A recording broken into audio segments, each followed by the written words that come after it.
శుభ సాయంత్రం. మన సనాతన ధర్మంలో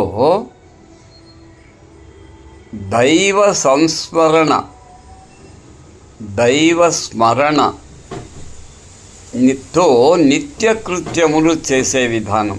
అంటే ఒక పనిని చేసేటప్పుడు ఏ దైవాన్ని స్మరించాలి, ఏ స్తుతి చేయాలనే విషయాలు మనము తెలుసుకొని ఉండాలి. నిద్ర లేవగానే ఏం చేస్తాం? మన అరచేతులు చూస్తాం.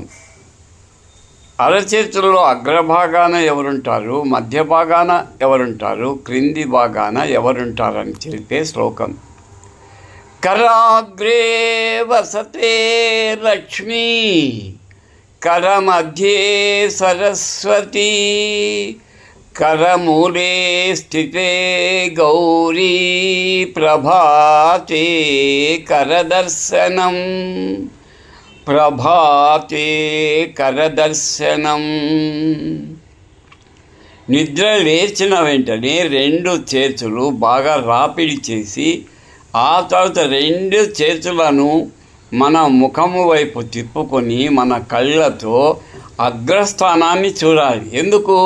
కరాగ్రములో లక్ష్మీదేవి ఉంటుంది, కర మధ్యములో సరస్వతీదేవి ఉంటుంది, కరమూలం కింది భాగములో ఆ పార్వతీదేవి ఉంటుంది. ముగ్గురి దర్శనం చేసుకొని మనము మన పరుపు నుంచి వీడి నేల మీద కాలు పెట్టాలి. నేల మీద కాలు పెట్టేటప్పుడు భూమాత మీద కాలు పెడుతున్నాం కదా, కాబట్టి భూమాత మీద కూడా ఒక శ్లోకం, ఒక నమస్కారం చెయ్యాలి.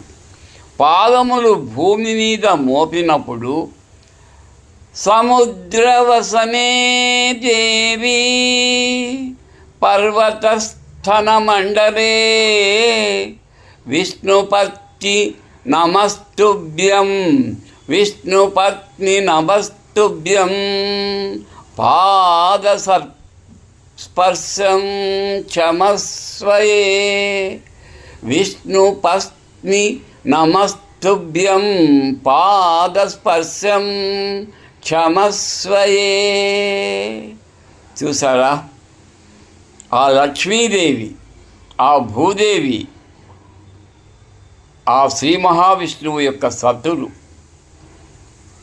కాబట్టి మనం మంచం మీద నుంచి కానీ పరుపు మీద నుంచి కానీ భూమి మీద కాలు పెట్టేటప్పుడు ఆ భూదేవిని క్షమించమని వేడుకొని, అమ్మా నన్ను క్షమించు, నీ మీద నేను కాలు పెడుతున్నా అని చెప్పాలి.